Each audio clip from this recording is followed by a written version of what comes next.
en parlant d'universalisme calqué sur le modèle africain, après les propos du président tunisien Kais Saied, on a vu que même la Banque mondiale commence à mettre la pression sur la Tunisie parce qu'il y a une réforme et une reprise en main des institutions par le président tunisien.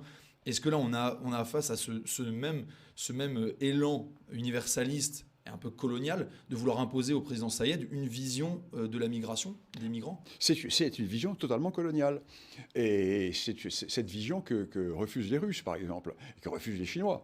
Et c'est pour cela que les Africains sentent, ils se font humilier par ce genre de mesures, et ils se tournent de plus... Alors, non, pas les élites complètement décérébrées par nos universités, mais il y a vraiment en Afrique, alors, la rupture totale entre un tout petit, minuscule pays légal et l'immense pays réel.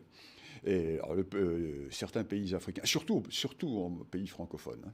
Chez les Britanniques, un pays britannique, c'est différent.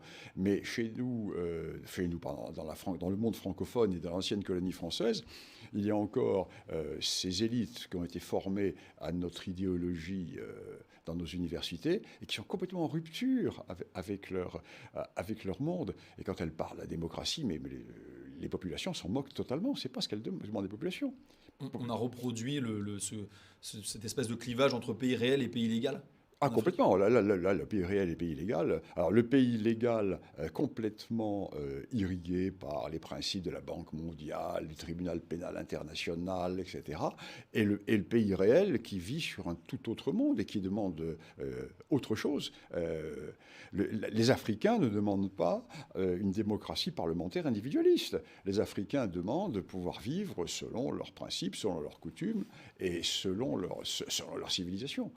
Alors, mais quel mode de gouvernance pour ces pays Ah ben écoutez, c'était pas à nous de autant du l'imposer. dogme démocratique? Non, mais c'est pas à nous de l'imposer, c'est aux Africains. Ils sont indépendants, c'est à eux de choisir leur modèle.